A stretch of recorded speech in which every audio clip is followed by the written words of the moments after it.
up and talk, but you've come here, you've put it together, you've contacted especially the people that came last time, so thank you so much for bringing it together. And I'm looking forward to building a bit of a community with you guys because well, we've got a special connection. We met before the federal election and we've met now. So we're here to talk about everything elections, whether it's the US and whether it's Australia, whether it's Victoria or New South Wales. But let's get the elephant in the room out of the way. But first I'll introduce myself. My name's Jammal, especially for those of you listening online that maybe don't know me. I run Turning Point Australia, which is dedicated to educating people about putting the power back in your hands so we can actually get some results and where our politicians have a little bit more fear in the people. I really want politicians to remember where the power lies, and it is with the people. And I think people have forgotten that. I think people have forgotten the power that is in them and that they actually are meant to be answering to you. And so I've been over the last year, providing a lot of information about elections, how to kick people out. We've had a lot of success in the federal election in defunding the major parties, and we'll talk a bit about that. But today will be more about New South Wales, a bit about what we're doing in Victoria and to get rid of Dan Andrews.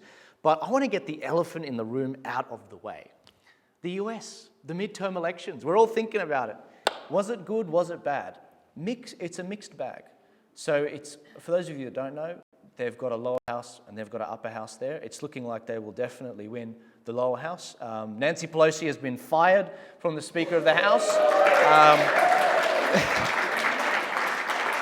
Can we just acknowledge that it's hilarious that Aussies know who the Speaker of the House is and we detest them? The people in Melbourne had the exact same cheer when I was there. So she's been fired. She's no longer the third in line to be the president. It's now Kevin McCarthy. In the Senate, it was a much tighter race. It's looking like they are on track, the Republicans, the right-wingers there, to get at least 51 seats. There are some races like Georgia, which we'll be waiting on. It's one of the swing states from the 2020 election. Very dubious, a lot of problems there. They've got another runoff election. What happened was there's 3 people that ran, including a Libertarian. And when they all run, what they do is they take one person off because it was really close. And now in a couple of weeks or a month, they'll have another election with the Republican and the Democrat to see who wins. That might decide which way the Senate goes. But Carrie Lake, the governor that's running, she's very Trumpian. Trump endorsed her, an absolute firebrand, gives it to the media, tells it as it is, been fighting for election integrity. I hope I see her either as the vice president or the president one day. And it's looking like she's on track to win. And I haven't had time to look at the American politics so much because I've been focusing on the Australian politics with Victoria. But I've been following Charlie Kirk from Turning Point USA. I'm not just saying that because I'm from Turning Point Australia, but he did a 10-hour stream on election day, and I don't know how he did it. He didn't get off the entire time. And he delves deep into the stats. When everyone was saying Carrie Lake was out of it, he was saying no. I know Arizona, I know exactly where the votes are, and he delved deep into it. So that was really fascinating to watch that. And it's looking like she's on track to actually win that. So she's going to be a great addition to the freedom movement in America, and I'm really looking forward to seeing what happens there. But the Senate, we'll see what happens. It looks like they did fix up voter fraud in Wisconsin, in Nevada. Those 2 states were a little bit shaky in the 2020 presidential election. And it looks like they've done pretty well in Arizona, but there are some things they need to sort out. So it's very strange that I'm starting an Australian presentation to you guys, and I'm talking to you about American politics, but everyone's hand went up. And I understand that, it's inspiring what's been going on over there. It's larger than life. It's a country of 320 million people. That's where the leader of the free world supposedly is meant to come from. And we're very much inspired from the Americans. And so I don't think it's a shallow statement to say to the Americans out there, some of which, believe it or not, they're actually tuning in, to say, God bless you, our prayers are with you, and we're definitely watching and being inspired by what you guys are doing over there. So thank you, the Americans.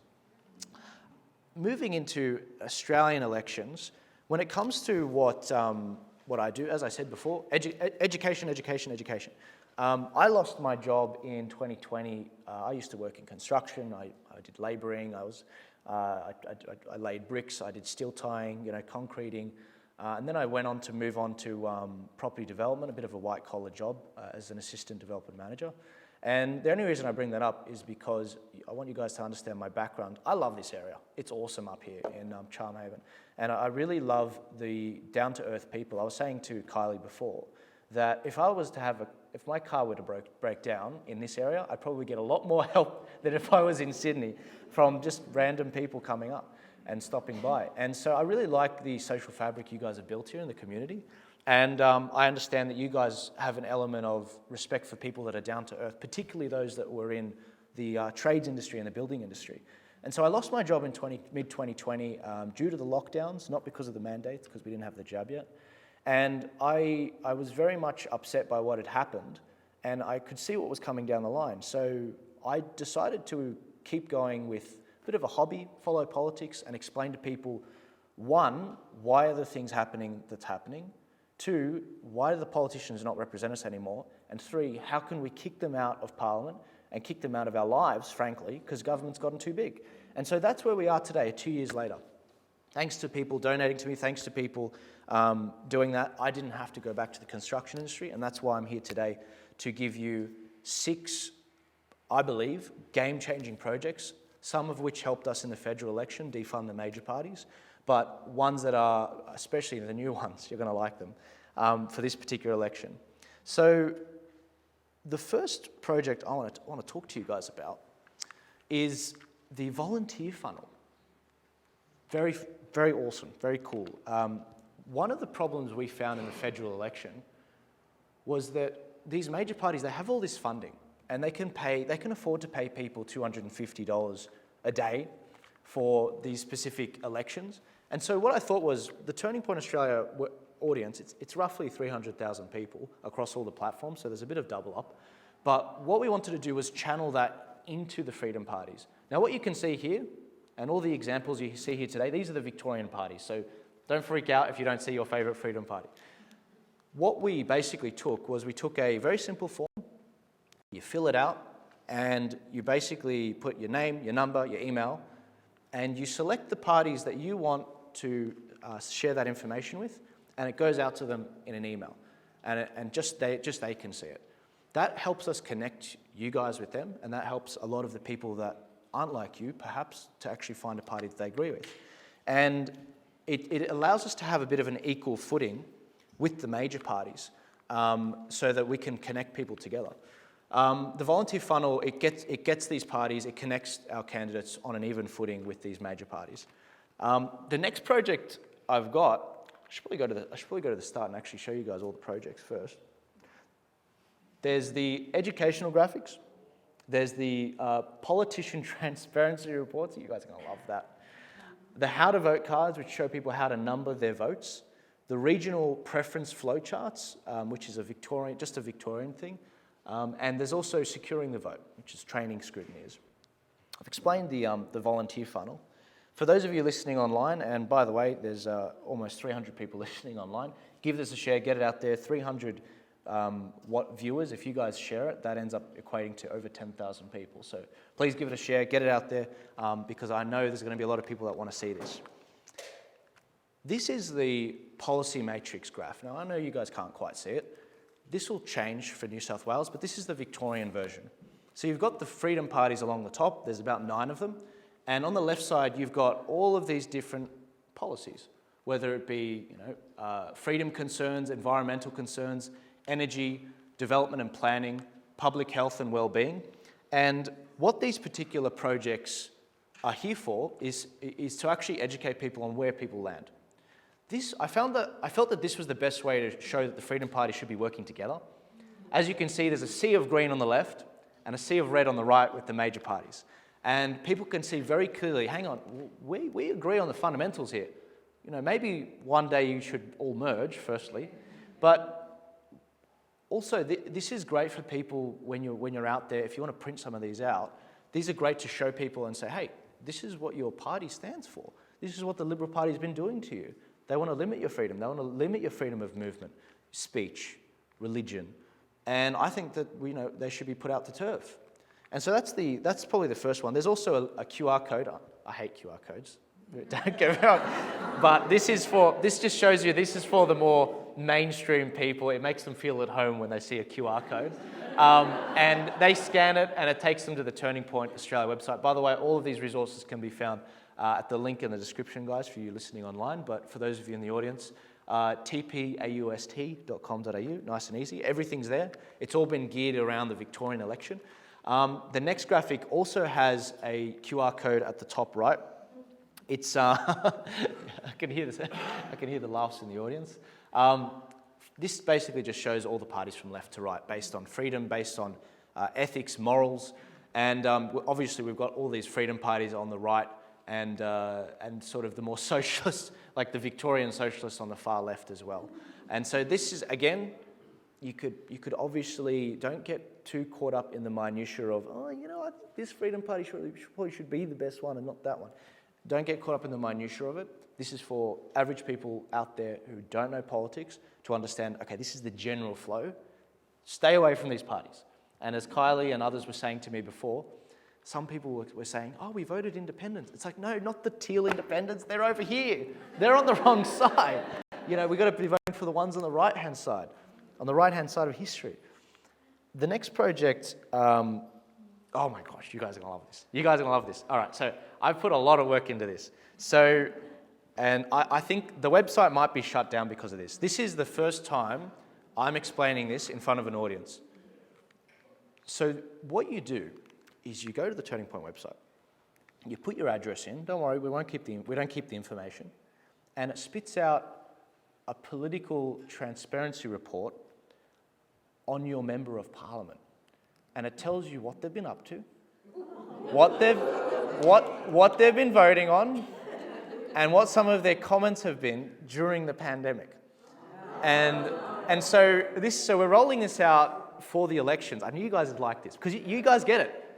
These people, I'm trying not to swear, but they've been getting away with all of this nonsense because you're busy. It takes 2 incomes to raise one child, let alone 2 or 3 or 4 children. And we've been so blindsided by them, you know, we don't understand how the system works. I mean, let's look at this for a second. I am a 25-year-old explaining to you guys how the system works. I don't blame you guys for not knowing it. I blame these guys. They designed it in a way, and it takes 2 incomes. Once upon a time, we didn't need 2 incomes to support a family. You're too busy to find this information out. So this is an easy tool to deliver to you guys, nice and simple. It's all, you've got the Member of Parliament's face, you've got the, sorry, Tim Smith, like, I'm sorry. You've got their name, whether they're recontesting their seat, and this isn't filled in yet, because obviously it wouldn't have fit on here, but we've got all the different details about what they've been up to, what bills they were voting for, and the goal is eventually, by the time we get to, you know, state and federal and local elections, the goal is to eventually have that for your local, your state, and your federal members. So we know exactly what they've been up to. Now it's a big job, massive job, huge research. We run off donations. This wouldn't have happened without volunteers. So we're rolling it out every election. So you could imagine Dan Andrews, it's as long as your arm, and we had to prioritize, let's put it that way. We had to prioritize what made it on the card. But Victoria, of all the states, this was the perfect tool to roll it out. There's so much crap in their system. There's so much corruption, nepotism. It's just disgusting, and it needs to be exposed. So for those of you listening online, if you like this, give this a share, get it out there. And thank you to the donors that helped us bring this together, because this would not have happened. And it's not a cheap endeavor keeping everything online like the website. So that's the first part of this. It actually gets cooler. So the second part is we are weaponizing the collective knowledge of you guys, because under the card, it is, have we missed anything about your member? And now, obviously, there's a standard of proof. We're not out to defame people. What we already have are things that they've voted on in Parliament, that's public record, and the other things that make it are things that have been written in the mainstream media. So news articles from The Age, from The Guardian, and someone shoot that bird. It's actually called a rainbird. It's pretty sad. Is it? It happens to have been a rain here. Oh, there you go. Other side of the rainbow. For this particular project, and before the politicians get any ideas about suing us, it's all public knowledge. It's how members of Parliament have voted, and it's just public knowledge in the articles. So they've got to sue Parliament, or they've got to sue the articles that were written. They can't come after us. So, before they get any ideas. But this right here is going to it's going to tap into the collective knowledge of you guys, because it has an attachment feature. So if you have anything in terms of a link, in terms of a document that can tell us a bit about what's going on in your electorate, we will review it, and it will probably make the cut, and it will appear on the card the next day. And so I'm really looking forward to rolling that out. I think it's going to be a game changer in this country. I think it's refreshing to be able to say to people, this is something that we want to flip the script on the parliamentarians. We want to inflict a bit of fear into them. I'm not inciting violence. I'm just saying we pay our taxes, and we pay your wages. And I think that we need a bit more intellectual honesty here. The next project, slightly similar. It's one we've already done in the past. It's the how to vote cards. Now, these particular cards did very well federally.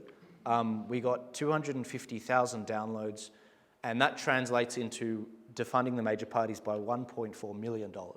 Now, that's not my success. We provided the tool. That's people like Kylie. That's people like you in the audience that shared it, that screenshot it, that printed it out. You're legends. You guys did this. And you helped, because what happened, I should probably explain. What happens is your vote is actually worth something. In the lower house, in the federal election, it was worth $2.90 for your first vote. And for the upper house, it was about the same.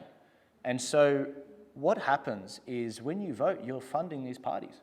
And so by getting 250,000 downloads for these cards and spreading out to your community, what it did was it diverted that $1.4 million away from the parties, so it defunded the major parties, and it diverted it towards your freedom parties that you know and you like and you trust. And that's exactly what's been going on in this state. We got 107,000 downloads in this state. That's huge. And in the other states as well. And that's a project we're rolling out in Victoria. You've got the lower house up there, and you've got the upper house along here as well. And New South Wales is slightly different in terms of how we number the cards compared to Victoria. But really useful tool. Literally, you just put in your address. It spits out an image. You screenshot the image. You share it to your family, your friends that don't understand what's going on. And it's really, really handy. I'm tossing up whether to explain this next concept to you or not, based on relevance. In Victoria, they have it pretty tough. The way they're set up. So federally, federally for the federal election in I think it was in May this year.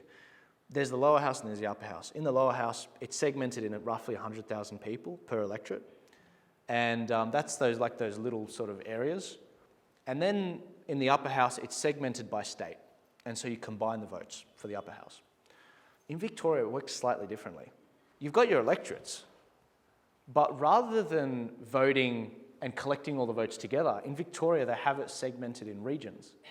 And so what's happened in Victoria, and this isn't a problem here, what's happened in Victoria is there's been this guy and there's been a few people, and they've been trading preferences around, and they've been selling people's votes, essentially. Now, and this is why I'm not sure whether I should tell you guys about this, because it's somewhat irrelevant. In New South Wales, long story short, we don't have this problem, thankfully. And that's why we've actually been able to stop a lot of the filth that we've seen in Victoria in New South Wales. And so one of the tools I'm rolling out specifically for the Victorian election is one that's going to expose what's been going on. And this basically shows how the parties are preferencing. So that's a very unique project I'm rolling out for Victoria, relevant to you guys, but for the Victorians that are listening, I'm doing this for you. I'm doing this so you can see which parties you're voting for, because what ends up happening, guys, is the actual the parties, when you vote above the line in the actual in the upper house, rather than in the federal election, you would number these ballots, as many as you want, but in Victoria you're only allowed to do one, and so you don't get to control the preference. The party controls the preference. And so they start trading with each other in those different regions, And what ends up happening is they stack it. Now, I'm not going to say another word on that because it's irrelevant to you guys. This is why New South Wales is in a far better position. I worry about Victoria, I really do. And this preference whisperer bloke in Victoria. The sixth project, and the last one I want to, this is a very brief outline, is, yeah, I'm doing scrutineer training. Beautiful photo of myself. But I have to move on from this image. The scrutineer training is just basically, I'm doing a video talking to you guys about securing the vote, how to watch the vote, and make sure that they don't pull any shenanigans, especially like what we've seen in other countries. And so that's really important. A lot of people, they've never done scrutineering before, and it's very important that we have something that trains people up. I want to start with some positive news about New South Wales. And this is what I said. We've got a situation where in Victoria, it's a lot worse off. They've got some structural problems with the way they vote. We don't have them here. In New South Wales, we actually have the balance of power right now. A lot of people, in the federal election, I said, we have to get the balance of power, we have to get the balance of power. What is the balance of power? So in the lower house, it's very difficult to win. But in the upper house, you can win because it's the Senate and you combine all the votes. In New South Wales, it's a similar situation because what happens is your vote down here, it gets added to my vote, I'm in Parramatta, and we can combine our votes together. We're not segmented in hundred thousands of people in separate groups. And so in our state, we did very well in 2019.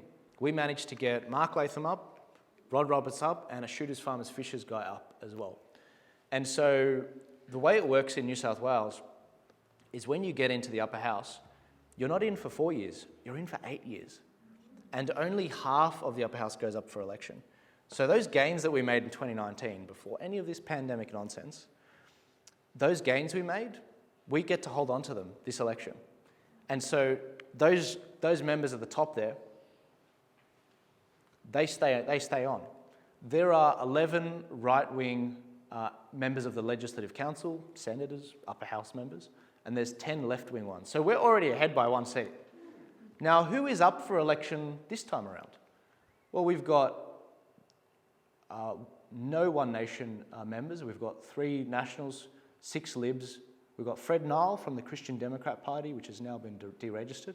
And we've got the one Shooters Farmers Fishers. So it looks like we have 11 right-wingers that are up for grabs again and 10 left-wingers. But we're starting one ahead. That's really good. So how are we going to go? Are we going to be able to perform better than we did federally? I think so, yes. This, and by the way, if this is too heavy, let me know. But for the federal election, New South Wales is on track to actually get 11 up again. So you see 10.7.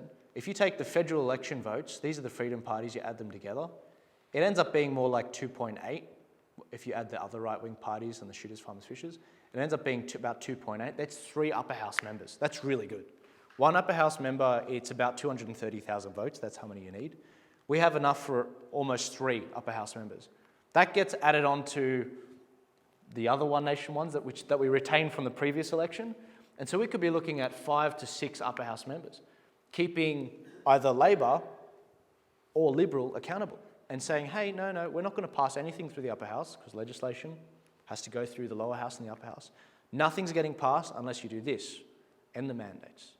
We'll never go back to lockdowns. We will never do this, this, and this. We want some guarantees on religious freedom and freedom of speech. And so New South Wales, it's so nice to be up here talking to people from my home state. I can be a lot more frank with you. We've got a much better chance than Victoria, a much better chance. You guys did incredibly well in the federal election, in this area especially. You got a combined freedom vote of 15%. That's massive. I think you guys were second to the Hunter region, which got 20%. I mean, phenomenal, absolutely phenomenal. And all of that gets added together and it goes into getting more upper house members elected. So pick your favourite Freedom Party this election. Feel free to use our volunteer funnel unless you know someone that's running again here. I know we've got one candidate from One Nation here. And make yourself known. Do how to vote cards 2 weeks out from the election. Put up posters up, have conversations, show people the how to vote cards, send people the link to the transparency reports, let them know what's going on there. And while you guys are focusing on this area, I'll be focusing more at my place in Parramatta. Parramatta's quite an interesting one because in southwest Sydney, we had a funny situation where we had the same-sex marriage vote. I happen to vote no on same-sex marriage. I'm from Parramatta, just up there on the top right. And we also happen to be an area that voted against same-sex marriage. And it's really funny because do you guys remember when Gladys Berejiklian was in and she was talking about the LGAs of concern, the council areas of concern, and we have to lock them down, they're not playing by the rules. Well, those areas happen to be the same ones that voted no to same-sex marriage. I was like, right, well that's, I'm no conspiracy theorist, but how many grains of sand make a heap? And so it's going to be very interesting to see what happens in those electorates. And there's a lot of people in those electorates that are looking for freedom parties. One of the biggest challenges we face, though, and this is going to be difficult, is a lot of people are feeling disillusioned, as you'd know.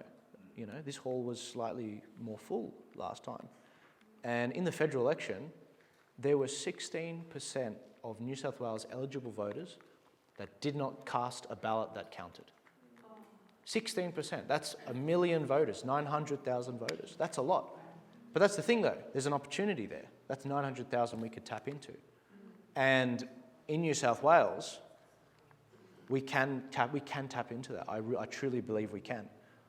In areas like the Bankstown electorate in the federal election, they had an invalid vote rate of 20%. What does that mean? People were walking in, by the way, in this area, you have a 4% invalid vote rate, which is really, that's not that bad. What is an invalid vote rate? Well, basically, it's when people rock up to the polling booths and they spoil the ballot, or they ruin it, they throw, a dick or something on there, and they're like, whatever. Well, you guys had a very low rate of 4%. In Bankstown, it was 20%. It's people completely disillusioned, people getting locked down. There's a big market out there for votes out there. So I guess if I was to say to you guys, what should you do? Keep doing what you guys did. You guys did a phenomenal job. 15% is phenomenal. I should find out how much you defunded the major parties. You just have to get I could do the calculation right here actually. You just have to get the number of votes and then times it by 5.8, and that's how much you guys defunded the major parties. You did a phenomenal job. And so there are other electorates where they didn't have the candidates working together symbiotically. And I think that's testimony to your ability to work as a community and come together and articulate a message that resonates with average people, mainstream people. And man, if you guys had like $100,000 or even $1 million in funding to get the message out there, you guys would have killed it. You guys would have got someone up. I truly believe that. We've got the Teals over here. I don't know if you guys heard about how much money they raised, millions of dollars in their electorates. But you guys were just running on conviction and your beliefs, and you made a massive dent to 15%. That is a genuine win. The Labor Party's been around for 100 years. You guys, first go, 15%. It's not bad, if I may say so myself. Other than that, that is the general outline of what's going on. Those are the 6 projects we've got going. Again, the volunteer funnel, the educational graphics, the transparency reports, the rap sheet on your politicians, how to vote cards, regional preference flowcharts, and securing the vote and training scrutineers. Those are projects we're rolling out for Victoria. We're going to do the same for New South Wales. And I think we're going to see a very, very good result. We're already on track. As I showed you in the graph before, we're already on track to hold the balance of power and keep these bastards honest. And so I'm really looking forward to seeing how it goes in March 25th next year. And I'm not sure where, I probably shouldn't say it now, but there is more that depends on the New South Wales election than I can say at this point. I'm saving it for next year, but there's something coming down the pipeline. And this isn't like some QAnon stuff. There's something coming down the pipeline which I'm really concerned about. And if Victoria goes the way that I think it's going to go, it's going to fall to the good people of New South Wales to stop this train that's coming. And so just as I'm helping, this is partly why I'm investing so much time in Victoria. I'm hoping that a lot of people do help us with our election just as many of us are helping with theirs. And the fight for New South Wales on the 25th of March next year, you know, it's going to be, we have to do very well, extraordinarily well. And if I return back here in February, or if you see one of my talks in early February next year, you'll understand why, and why we need to mobilise. So I guess my message is, and I'm about to take your questions, but I guess my message is enjoy the summer. For those of you that have suffered a lot the last 2 years, I'm sorry to hear that. You know, that we've had funerals, we haven't been able to celebrate our loved ones. My grandmother passed, my own father passed over the last couple of years, so I understand you haven't been able to live life as you ordinarily have. We've lost our jobs. Some of us have had jab injuries. Some of us have had family members that have had jab injuries. Families have split up. And so for me to say, enjoy your holiday, I know it's like, what are you talking about, Joel? But as much as possible, please have a break. The beach is a stone throw away from here. I love to fish. I love forward driving, and I will be taking time off to do that. But next year, in late January, early February, we've got to hit it. And we've got to do what you guys did in the federal election. I wish all the electorates were like you guys, and the social fabric was there. And so now I will open up to the floor. For those of you listening online that want to help these projects, we run purely on donations the last couple of years. And these projects will not be happening without your support. So thank you guys so much around the country. And Kylie, let's do it. Let's do some Q&A. All right, who's got some questions? Yeah. Well, it's not all at once. Oh, hang on. Yeah. Yeah, that was funny last time. That's what I do. I just hold it. I don't pin it on my lip, do I? No. Oh, that's all right. It's just yeah. Hi, mate. Look, I'm wondering about the where did I write it? The rap sheet. What about lead up to it? So, like, what they might have perpetrated or their business habits up until that point before they entered politics. Mate, I need some more funding on that because I'd have to run it past legal, and that's, you guys know what legal's like. I would love to see who's getting sponsored by the World Economic Forum. I mean, have you guys heard about this group called Reset Australia? Have you heard about them? They're an organisation that's associated with the Great Reset. Well, yeah, I did a segment about this around about May last year. I think it was about March last year. Joel Jammal, the Great Reset. If you search that up, I did a video on it, and I talked about this group.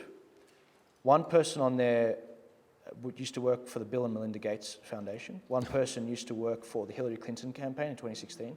A number of them worked on censoring us, and and the organisation is also sponsored, Reset Australia. You can find it. There's a Facebook page for it, actually. That organisation also is sponsored and funded by many of these organisations around the world that are pushing a lot of this stuff. And so I would love to expose who these sort of intergovernmental organisations are doing, and exposing what they're doing. The reason I looked into them back then, and I hope this speaks to your question, is that I suspect what they've been doing is organisations like that. They've been liaising with government and talking to them about who to ban. Did you guys ever wonder why Craig Kelly got banned? You know, I was working with him when he was that strange time when he was an independent and he didn't join a party. He'd left the Liberal Party. I was working with him in that time, and then I left once he, joined a party and he got a full infrastructure.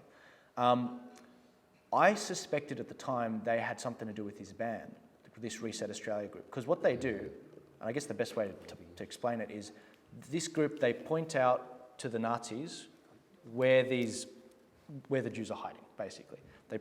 They're basically saying, oh, they're under the floorboards here and there. And so what they do is they say, these are the people you need to ban online. These are the thought leaders in the movement. And so I have no doubt many of you have suffered from some of the censorship that these people have been promulgating. Because it literally says part of their aims, I mean, guys, you could look it up on your phone right now, if not for the fact that it crashed the stream. Reset Australia. If you search that into Google, it'll be the first link. And if you look at their stated aims, they talk about, I think, something like fortifying elections, like stopping election fraud. It's like, I don't believe you. I don't believe you. Stop being disinformation, whether it be COVID. Oh, and this was the other funny thing. One of the things was their director established Reset Australia in September 2019. But the organisation was established to combat COVID. And I was like, I talk about this in the segment. Guys, I'm not, I will tell you if there's something where there's not enough proof. But this was on his LinkedIn. Like this is all in my segment that I talked about it. Reset Australia, Joel Jammal, early last year I talked about it. Very troubling stuff. I'm sorry if I went off topic with the answer. Did that speak to it? Yeah, it was good. Okay, cool. No. Can I just tell everyone, we just had a workers' comp victory for the teachers, so the education group. Ah, really? Yeah. Congratulations. Oh yeah, I did hear about that. Yeah, This can transfer to any public service. So if you're an AMBO, fiery, probably even aged care, the nature of the psychological injury was the fact that you heard about the mandate while you were at work. Open and shut. There you go. Open and shut. And it doesn't just come with 95% of your wages, it becomes lump sums and eventually a common law tort. So I invite you to indulge it and tell your friends. Good on you. No, good. I heard about that, and I did hear about that, and that's why I told people at the time, make them fire you because you might be able to claim, benefits after that. Yeah, Martuk, as good as he may be, had nothing to do with it. Yeah, I actually discovered that. I actually discovered that after the fact. I posted a video of Matuk lawyers doing it. Nothing against him or what he does. It's just he had nothing to do with that specific case. Yeah. That was And me on the phone. I understand that. Did anyone else have a question? Yep. Do you need researchers up here? Do you need help? Do you Yeah, want absolutely. active? We've got quite an active I've got bunch your, up I've got here. your I've got your details, right? Yeah. Yeah. Yep. No, we'll Great. connect, mate. Researchers, I'm going to need them for the transparency reports for New South Wales. So absolutely. They'd have to hold it right up. And what was your name? My name's Robert. Robert. Nice to meet you, Robert. Thank you. Just regarding that example how to vote card that you presented, you're stressing voting above the line rather than below the line. Yes. Is that for the sake? Sorry, can I just say, for Victoria, we're doing below the line just because it gets us around the preference whisperer. But sorry, go on. But for New South Wales, we're going to do above the line. Okay. Is that for the sake of simplicity, or are there other reasons? Yeah, 95% of people, they tend to vote, particularly in Victoria, above the line. And so in New South Wales, we'll be doing above the line for simplicity reasons. It's hard enough getting people to use a how to vote card, let alone get them to number all 150 candidates on the white ballot. So yeah, so that's our thinking there. Yeah. Okay. Thank you. Cool. That was easy.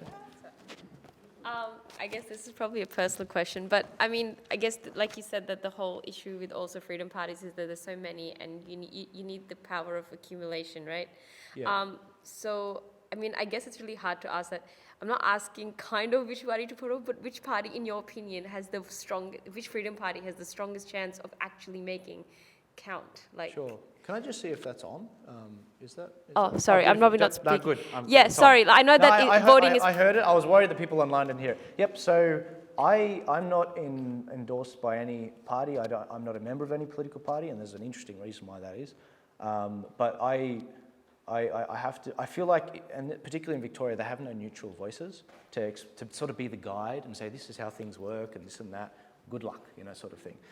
Here are some tools to help you along the way. And so I'm trying to be that voice. And so with the parties that I like, I obviously endorse the freedom parties. They made a threshold, which is that they stand against the mandates, they stand against the lockdowns, they're for freedom of speech, freedom of movement. And that's a very easy sort of line to get past. Of course, I have my favourites, particularly when it comes to some of the moral stuff and the economics. I'm a Christian, Australian conservative who's in the freedom movement, So you can imagine that I obviously agree a lot with some of the American policies that we see out of the MAGA movement, the Make America Great movement. I believe in, nationalism. I believe in Christian values, whether it be on abortion or euthanasia. And so look, I tend to look at it on terms of a candidate basis, and I encourage you all to be like that, because you guys are a bit more educated and more, you look into things a bit more. But what I present is a very basic for people that haven't really thought about this stuff. But you guys, you should all be researching your own candidates, making your own how to vote card, and doing that, of course. But for me personally, in the last election, I mean, I ended up voting for Julian Fayed, who was the UAP candidate in my area. I then voted for the Liberal Democrats candidate. I think I then voted for an independent in Parramatta, and then I voted for One Nation. I probably would have voted One Nation first, but unfortunately it was a ghost candidate in that area. And that was unfortunate because in most other areas, they weren't ghost candidates. But in my particular area, that was where I first discovered that it happened. What's a ghost candidate? It's where someone says they're running in that area, but they're actually not from the area. They have no connection to the area. And so that was unfortunate. And this is the thing. I don't want to badmouth One Nation or anything, because the major parties have been doing this for decades. And some of the other freedom parties do this as well. And so I understand why they do it. It's partly to...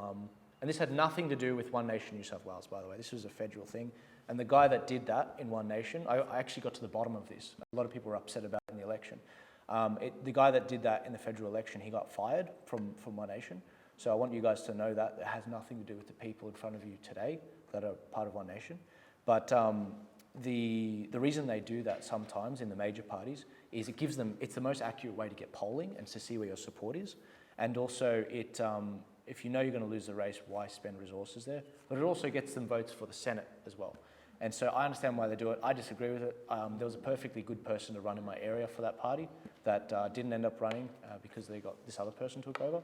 But that's how I voted. And so I really like One Nation. I really like the Liberal Democrats. I really like, who else is here in the state?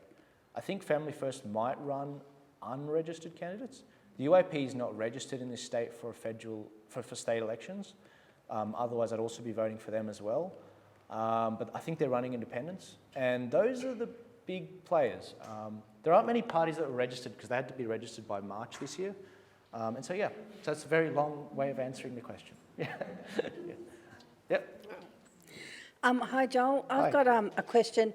New South Wales is a little bit different to the federal election and some of the other states in the fact that we don't have compulsory preferential voting. Yeah, absolutely. So what would you recommend in that situation? It's still better to preference all the freedom parties and then just leave the major parties off?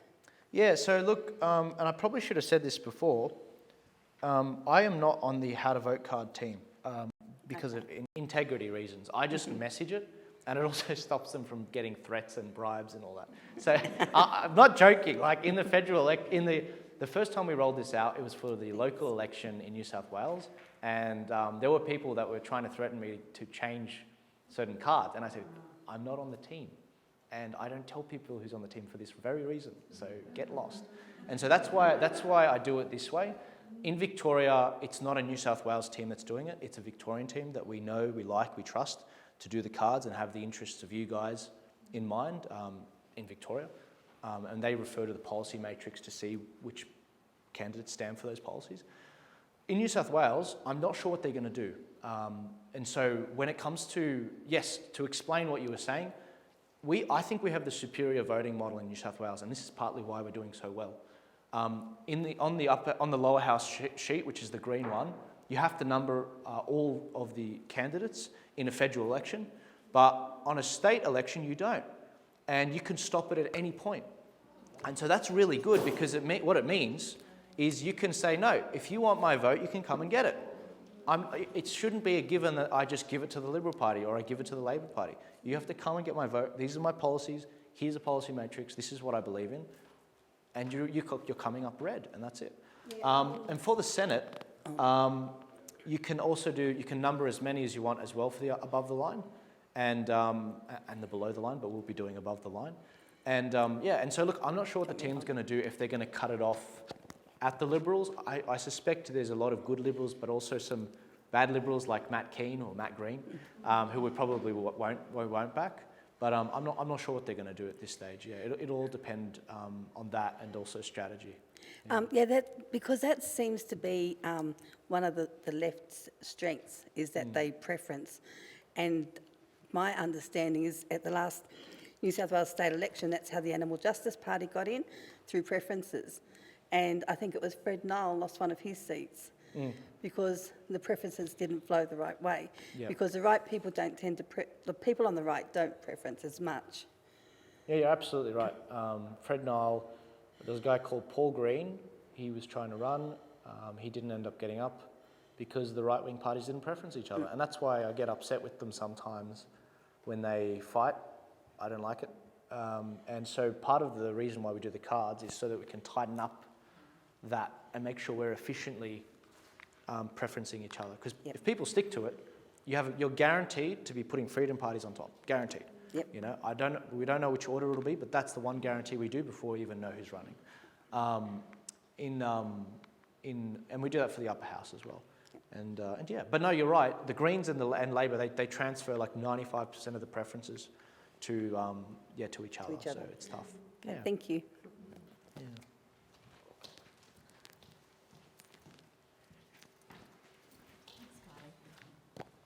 Hi, Joel. Hi. My question is what we found in the federal election in relation to the Senate vote, that a lot of us had looked at the scrutineer's handbook and found, I think it was page 63, it was voting one only above the line, so that we would exhaust our vote, and then some of the, even though they were freedom parties in origin, we could see that there was some preferencing still happening, and there was concerns that we wanted to kind of lock it down. And then, so that there was a lot of people that kind of went in with that mindset, and we're all in the election lines at the booths and hearing all the lovely little people behind the desk saying, oh no, that's illegal. Yeah, they're wrong. That's not an option. They're wrong. So what are your thoughts on that? Is there benefits to exhausting your vote as a one above only? Look, I don't agree with it, nor would the team do it, and I know that for a certainty. I just don't think it's an efficient way to do it. I think that with Ricardo, because he pointed this out, rightly so, his wife has a legal background, and I'm sure she was the one that looked at this very closely, and so very astute of them to point. It was very astute of them to point this out. When I first heard it, I thought it was wrong, and when I looked it up in the scrutineer's handbook, I was like, oh, they're actually right. They're bang on right, and so yeah, you can do a one for the federal election. I'm not sure if that's the case on the state, so I won't be telling people to do that. But in terms of strategy, it's actually a terrible idea. I think that, you know, you need to be backing all the parties that stand with you on the policies, like we showed before. It's black and white, you know, red and green, and giving them all an opportunity to get up, the best opportunity possible, especially in the Senate. It's very important, and so yeah. So I disagree with the tactic, but the people at the AEC need better training. They really do. I mean, the idea that they would restrict a lot of people due to their jab status as well, which I did hear about at the AEC, they're starving for workers. You know, they should be accepting everyone to come in. And by the way, that's another thing. It's not too late to get a job with the AEC, guys.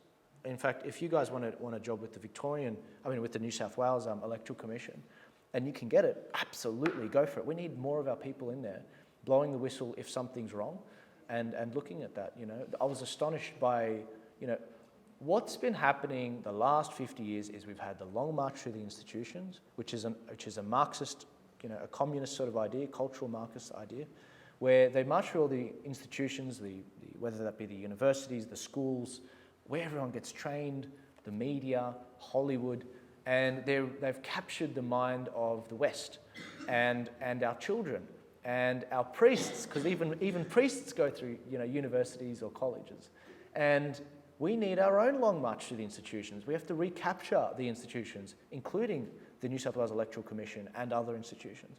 And so that's what people should be looking at, to be really, because this is the thing.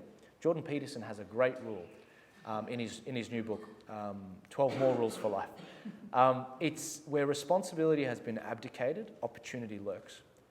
I promise you this, wherever in your life and wherever in the country, wherever we abdicate our responsibility, our duty to the country, the worst kinds of people will take over. It always happens. It happens on a personal level, it happens in your family, it happens in your community, and it happens, you know, in the country. That's what's been happening. Everyone's been focusing on their work, everyone's been focusing on their kids. A lot of it because of, by nature of what the politicians have been doing with policy, but at the same time, we've got to take back our institutions, including the Electoral Commission. So, yeah. Yep. Federal election. Yep. With the federal election, how well did the freedom? I know it's been a bit. I haven't been able to find any info on it. and I've been doing a lot of other freedom fighting stuff too, so Yeah. it's just the time. But how did we go? Like, I know obviously Liberal and Labor got very low votes. Oh yeah, but decimated. Did we get some seats and stuff? Yeah, out we of the did. Yeah, federal- so the breakdown is, so before the election, I'll tell you what I said. And I said it in this very room. I was standing here, and there was a gentleman on my left there who was saying, we can form government. And I said, I don't know about that. I don't think so. I think that we'll be hard-pressed for that. And God bless him, we should be optimistic before going into election. But I feel like it's my job to be realistic with you guys and not to sugarcoat it.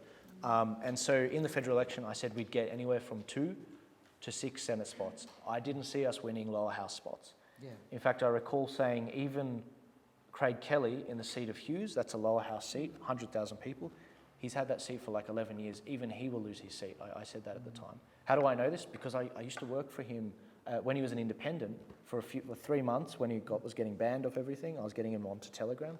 And I looked at the stats because at one point I thought I was going to be working on his campaign. And I was like, this guy can't win it. He needs to run in the Senate. And he should have been the Senate candidate for the UAP, 100%. Let me answer your question. Oh, sorry, I do this. The nerd in me. How did we go? So I said we'd get 2 to 6 Senate spots. We ended up getting 2 spots. We got Pauline Hanson up in Queensland, and we got Ralph Babbitt for the UAP up in Victoria. And the way that we actually could have got 6. Now that seems like a big jump. Like, how did we? Well, we could have gotten up 1 in every state. It wasn't inconceivable. What the major parties did, what the Liberal Party did, was they cut out, particularly One Nation, but a lot of the other freedom parties, they cut them out of the preferencing. So on their cards, on their how to vote cards that they were handing out, that they had people on the polling booths handing out, they put Labor ahead of One Nation, of the other freedom parties. So that made a massive difference in Tasmania, WA, South Australia, New South Wales. And so instead of us getting those spots, Liberal members got those spots, or in the case of Tasmania, one from Jackie Lambie's party got up. That's unfortunate. It's really unfortunate because we could have gotten 6 up. Now this is the thing. Even if we got those 4 additional ones, we still couldn't have had the balance of power. And this is the problem. We need a multi-pronged approach because what would have happened was, we needed the Libs to take some off the Labor voters. We needed to eat into the Labor vote as well. If we got a Labor look, it's tough to explain. But if we had a situation where this is what an upper house looks like, what I'm saying was we had the capacity to get 6. We got 2. Yeah. Now the 4 that we could have got because of preferencing, they were either on the crossbench or they were a Liberal one. We needed to get these ones. You know what I mean? Because what happens is, what is the balance of power? It's just controlling the middle. And so it really depends. You could hold the balance of power with 2 Senate spots. You could hold it with 1. You could hold it with 6. You could hold it with 10. It depends how much Liberal and Labor have. exactly how it all lands, and that's the thing. So even if we got those 6 spots, it wouldn't have really mattered. Yeah. But for the next federal election, if we only need a handful because we did get 2 up, and I think we can do it. And so what I was going to say was, I hate the Liberal Party, I really do. I don't like them. I don't like the Malcolm Turnbulls. I don't like Scott Morrison. I don't like Matt Keane or Gladys Berejiklian. But we actually need a multi-pronged approach. I'm a true believer of the freedom parties. I've sent so many people their way, so much coverage, so many members. But we need a multi-pronged approach. The freedom parties, we only have the capacity to put our foot on the brake and to maybe get the balance of power. Like in New South Wales, we can get the balance of power. Yeah. But what we need is we need the Liberal Party to remember what they are. We need them to go back to their original beliefs. Yeah. I would sleep way more comfortably if we had a Liberal government, but we had the balance of power. Because then you'd have the Liberals with one hand on the wheel, and we'd have the other making sure that, no, you don't get to go this way. Yeah. This is how the ship runs basically now. Yeah. And so that's the future. And there's a lot of, I talk with people from all parties, and in the Liberal Party in New South Wales, they are making inroads into reforming their party, whether that be the democratic process, making sure they don't get captain's picks, if you know what they are. And if they pull it off, we'll be ready. We'll be there. We'll be like, okay, cool, but we're holding on to this balance of power. And just a technicality, especially for the nerds out there, if the Liberal Party's in government and we have the balance of power, so they can't get anything passed without us, we don't have to worry about Labor crossing and voting with the Liberals because they have an internal rule where they never cross the bench. Whereas if it's Labor in government and we have the balance of power, the Liberals, they might jump the bench. And so so I would love to form government. I would love to see a coalition of freedom parties, and maybe one day that will happen. I don't want to rule it out. Maybe things get that bad. But realistically, we need a multi-pronged approach. And so there's a lot of good people in the Liberal Party, that they need to take their party back and they need to reform it. And they are. In South Australia, for example, Alex Antic, we love Alex Antic. I hope some of you saw the video of him the other day going and attacking the grooming stuff that was coming out of the ABC that we uploaded.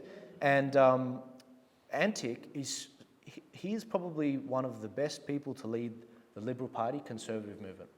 What he did in South Australia, it's all about memberships and numbers and stacking branches and all that. What he did was there was a big controversy last year or the year before where the Liberal Party there was a bit moderate under Christopher Pyne, and they were stopping people from joining the party that were conservative or Christian.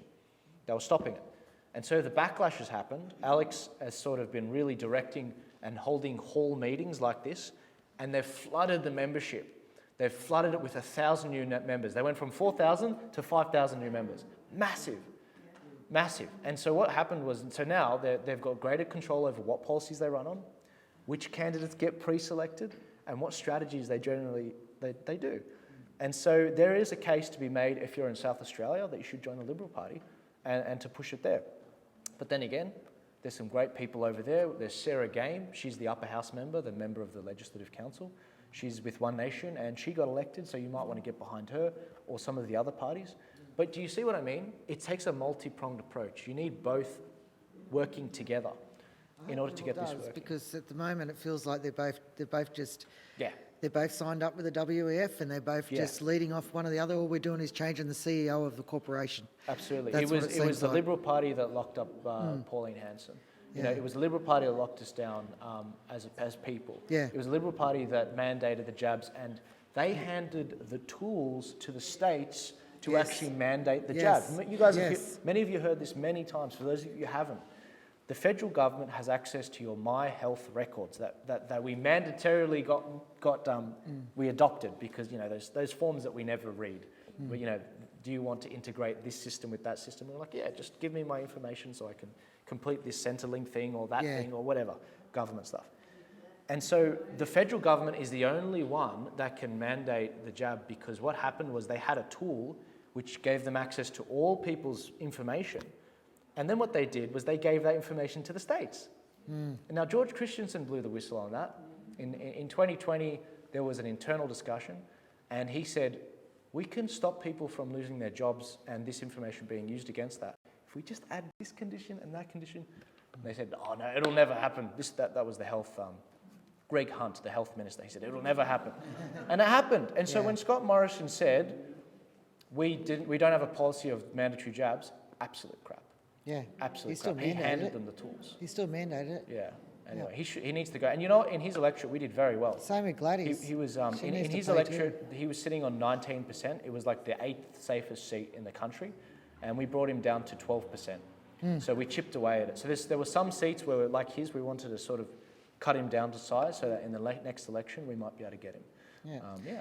Well, I hope it does. I hope Liberal does go with Alex's lead because he's a good man. It's happening in New South Wales as well. Actually, it's quite encouraging to see. We're seeing the Liberals very angry about what happened federally. I won't go into it. It's probably a bit boring. Yeah. Well, what happened? Throughout these last couple of years too. So. What happened in New South Wales was the federal government, they stomped on the rights of Liberal members in New South Wales and they said, no, you don't get to pick your candidates, we will pick them for you. So they tended to pick women candidates because they're a woman, And they tended to pick candidates where they had kissed the ring of Scott Morrison and Alex Hawke, who's a big factional leader. And so out of those 12 captains picks, 11 of them lost. And so in the Liberal Party in New South Wales, they've gone back to the drawing board and they're saying, what did we do wrong? And the Conservative side of the movement, people like Matthew Kamanzuli, he was kicked out of the party for taking Scott Morrison to court and holding up the election for a month. I don't know if you guys heard about him. Well, he's now been empowered, and people like him, to say, no, we want members' rights, we want to democratise the party. And so South Australia and New South Wales, if I was to be a member of the Libs and you held the gun to my head, I'd like to be in these states. Queensland and South Australia, Queensland and Victoria and WA, yeah, different story, but yeah. Thank you.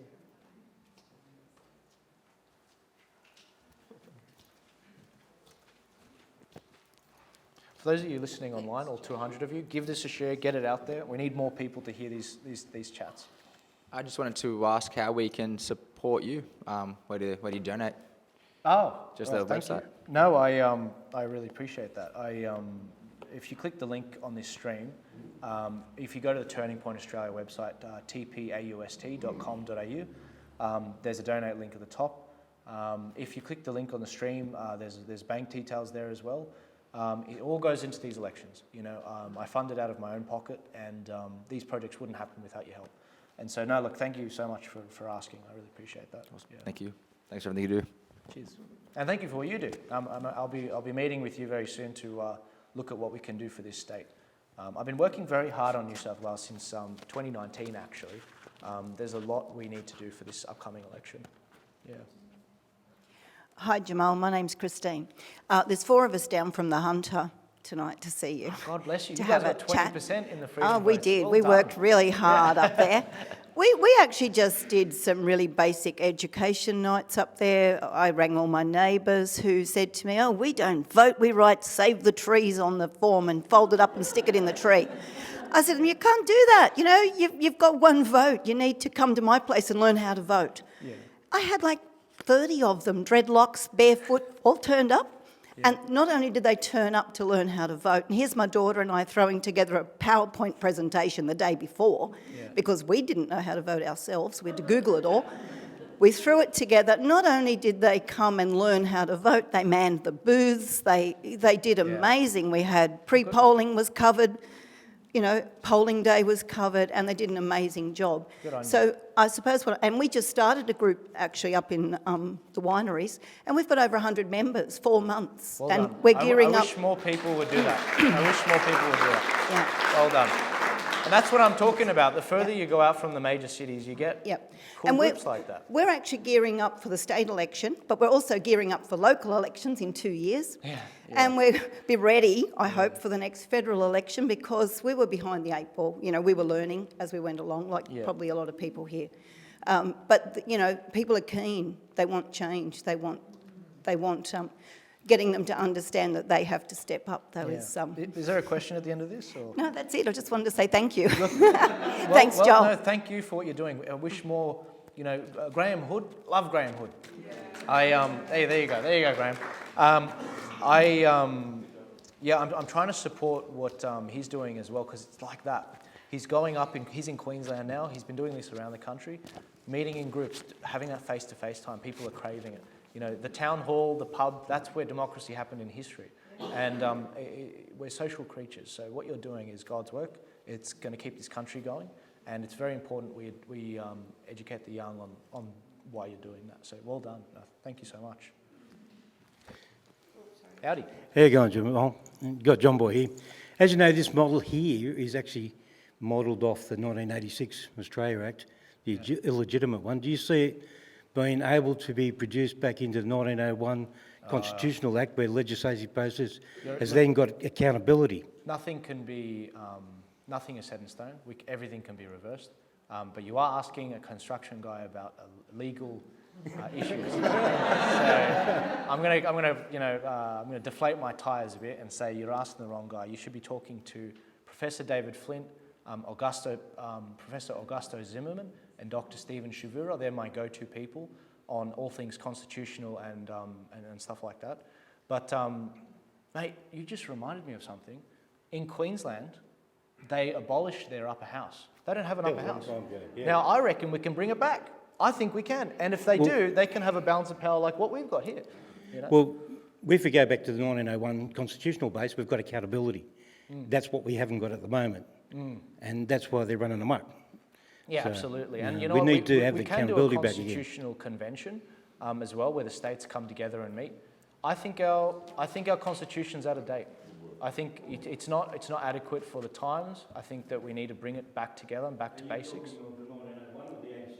I think it needs an update. So I'm not saying we need to go back. I'm not saying we need to adopt anything. Yeah, I'm not getting into the specific of the acts. All I'm saying is it's not working, and we need to update it, and we need to have a national discussion about how to do it. And I trust no one better than David Flint to be the one writing it, as he's someone that is, let's say, he's closer to the grave than myself, and he's seen a lot. And I think that having someone like him and others, you know, take something, write it down, and bring it to the people. I think that's the best way to go about it. Now, whether it's the 1901, whether it's another act, I don't even know what's in those acts, so I couldn't tell you. 1901 was established and actually counted in that respect, where the 86 is illegitimate. So, again, first in law, best in law. So, that should be primary in the first place. Yeah. It will give us a reset point to launch off to something better from. Joel, are you familiar with the Hillsdale College things going on over in the US? Sorry? Rings a bell.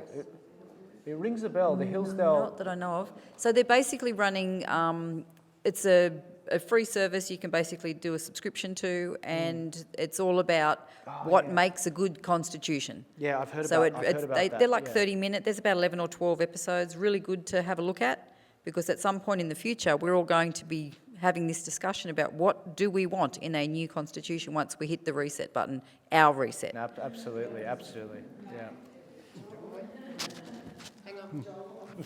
Sorry. Yeah. Just to throw a little bit extra back into the 1901, that was to hold the illegitimates accountable.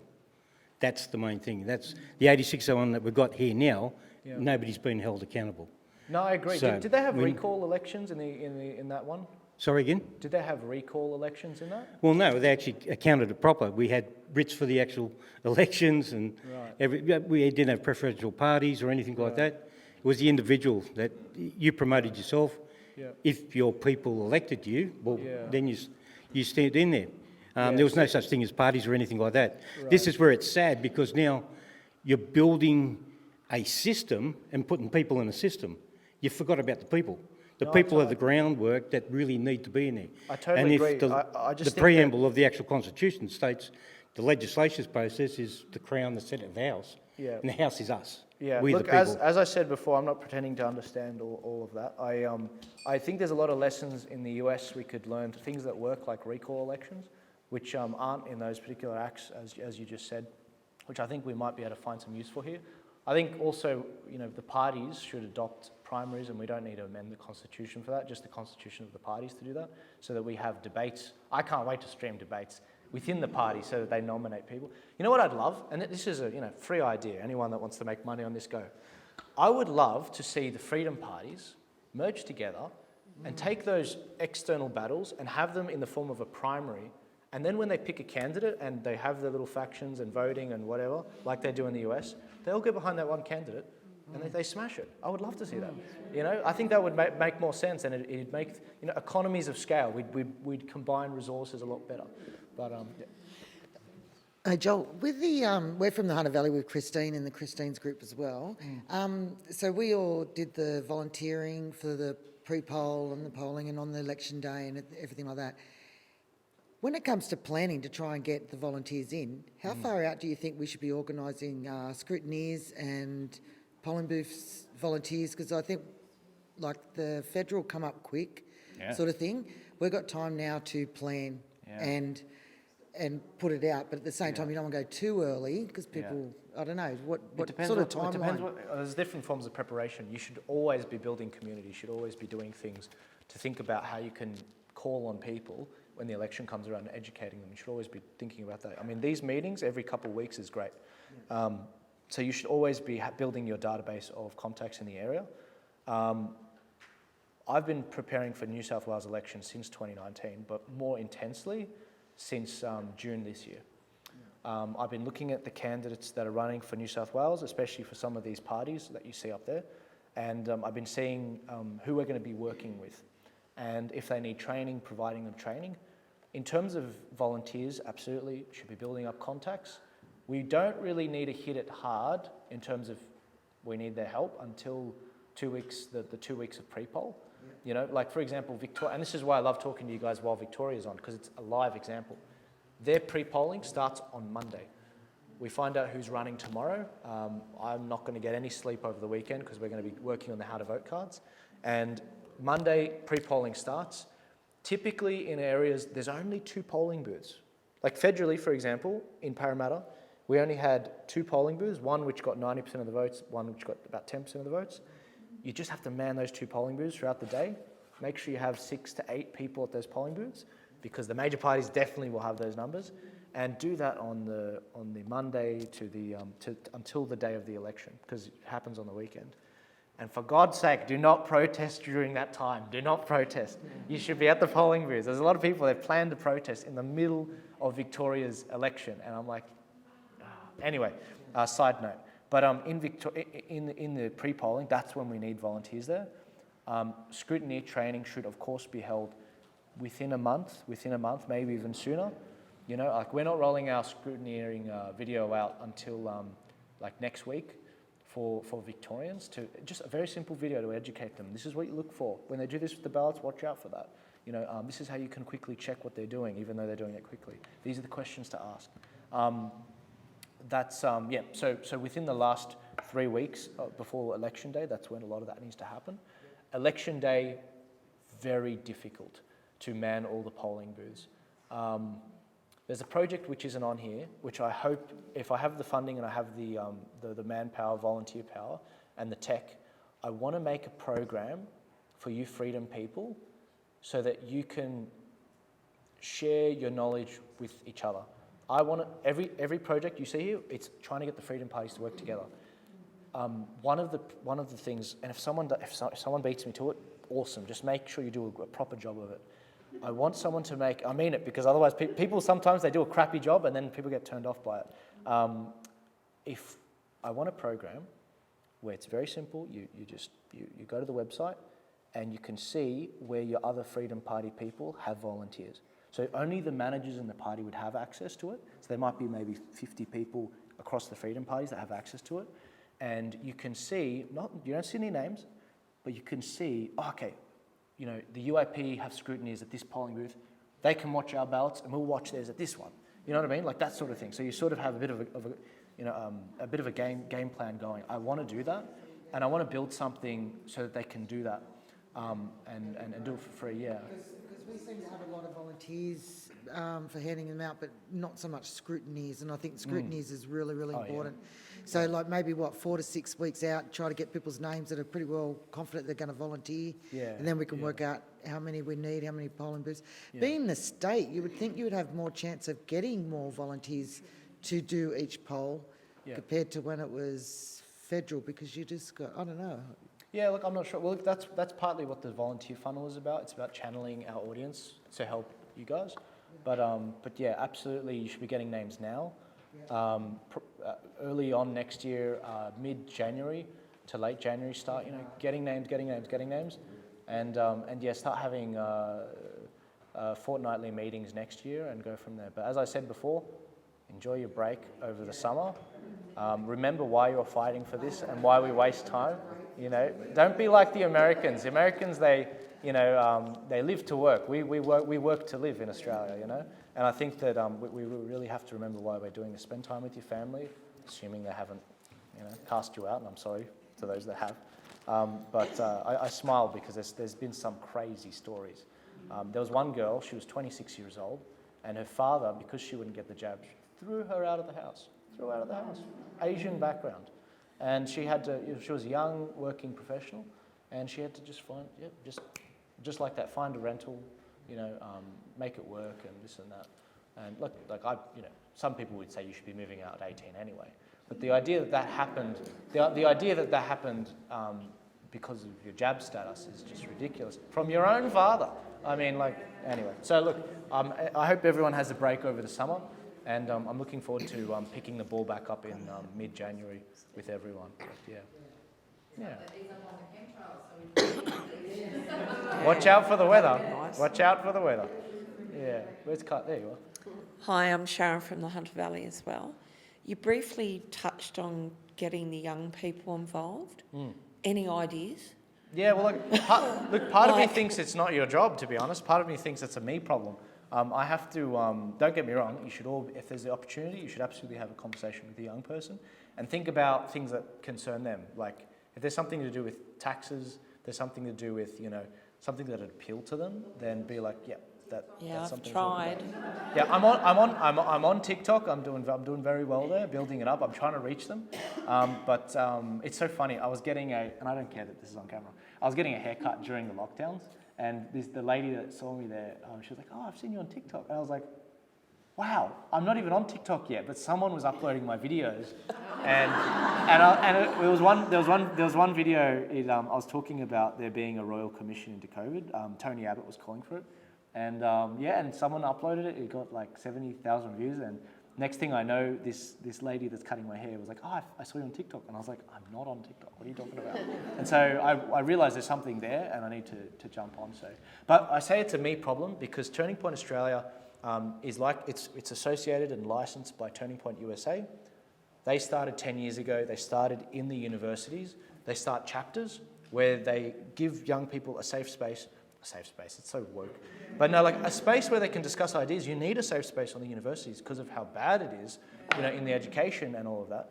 And so, I was just listening to a story this week of a conservative Liberal Party young girl in a law exam. Yeah, and there was a. Did you read it? The story in the example that was used in it. It was basically her.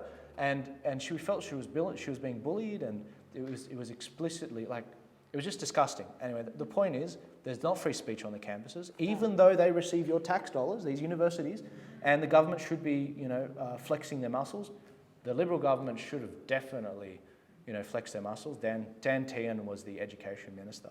He should have been saying, "No, you're not getting any more federal funding if you don't." And so, look, part of it's a me problem, and I've got to. We are building a team of students that want to start chapters in these universities.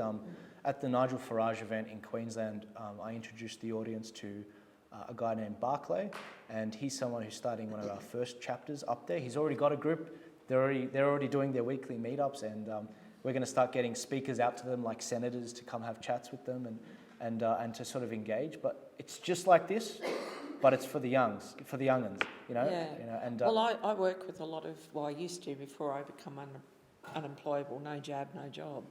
I worked with a lot of people your age, and I felt like I was from Mars because they were just so not turned on to the world. Yeah. And it was really quite distressing that, they're the next generation, and Look, it's difficult. I dropped out of uni because I went to do my masters, and it was so corrupt. Yeah, I had to leave. It's so bad, and that's what I'm talking about. This long march of the institutions. Even the priests are trained in these universities and colleges. It's like no wonder we're getting smashed, and the churches are silent. They've been at this for 30, 50 years. Longer. I remember telling this audience before the federal election, I said, guys, some of the very people that say we're battling against 30 to 50 years of corruption and filth, they want to turn it around in one election, in a 2-year. I was like, guys, this is going to take some time. They've been capturing every institution under your nose, and if you think that we're going to win by doing one election, and without touching the hearts of the minds of people, it's not going to happen. And so we're in for the long slog, and I recognise that I'm in for the longest slog, being, I think, the youngest person in the room. Anyone younger than 25? No. See, well, I'm in for the long slog. We're in the long slog, man. And so, I'm very much looking forward to this. And you reminded me of something. Next year, I don't know if any of you guys made the Nigel Farage tour in Sydney. He came out and he was awesome. We had him on with Alan Jones. And next year we've got some big American names coming out. Like it's going to be biblical. Which we're trying to get at least 3 tours out. One in March, in time for the election. One in June and one in October. And yeah, that's all I can say. They're big names. We've secured our March one. You guys are going to love it. And a lot of young people are going to come to that because of, yeah. So, thank you.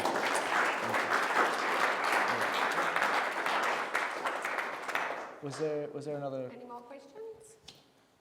For those of you that, if there's no more questions, then I'm surprised no one asked me about the voting. Like maybe I need to ask me.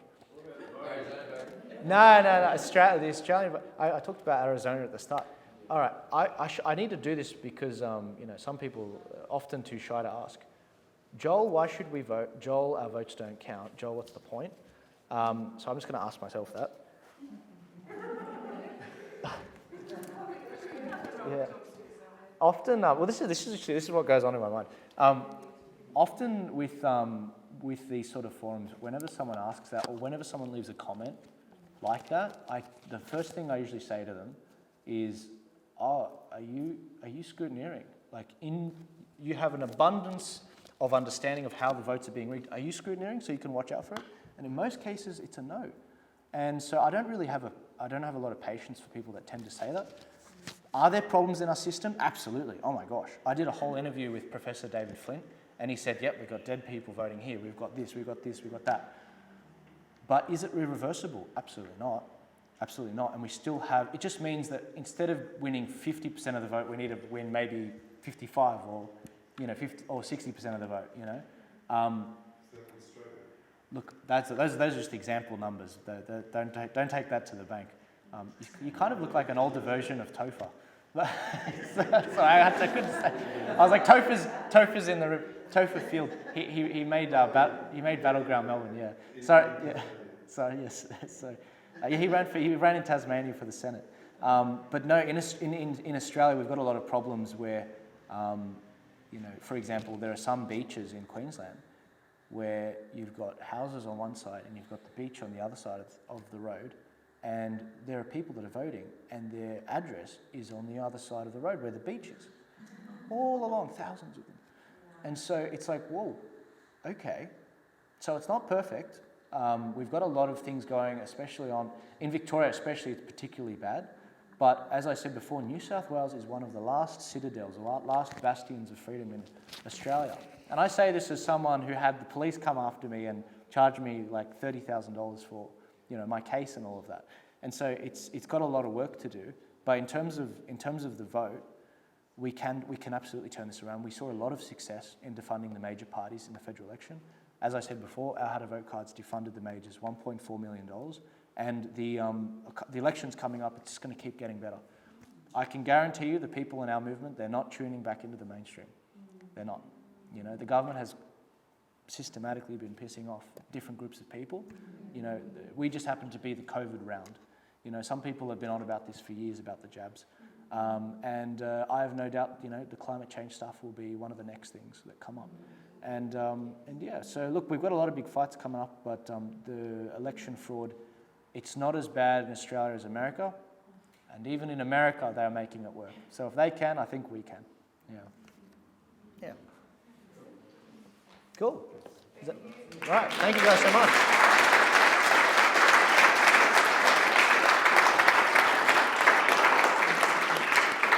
Thank you so much. I'm going to wrap up the stream. For those of you listening online, all the hundreds of you that tuned in, give this a share. And for the thousands of you that see it after the fact, get it out there, share it to someone. When these tools come out, the best thing you can do to help me is, look, donating's great, but share this to everyone in your contact list. And I don't mean a Facebook share.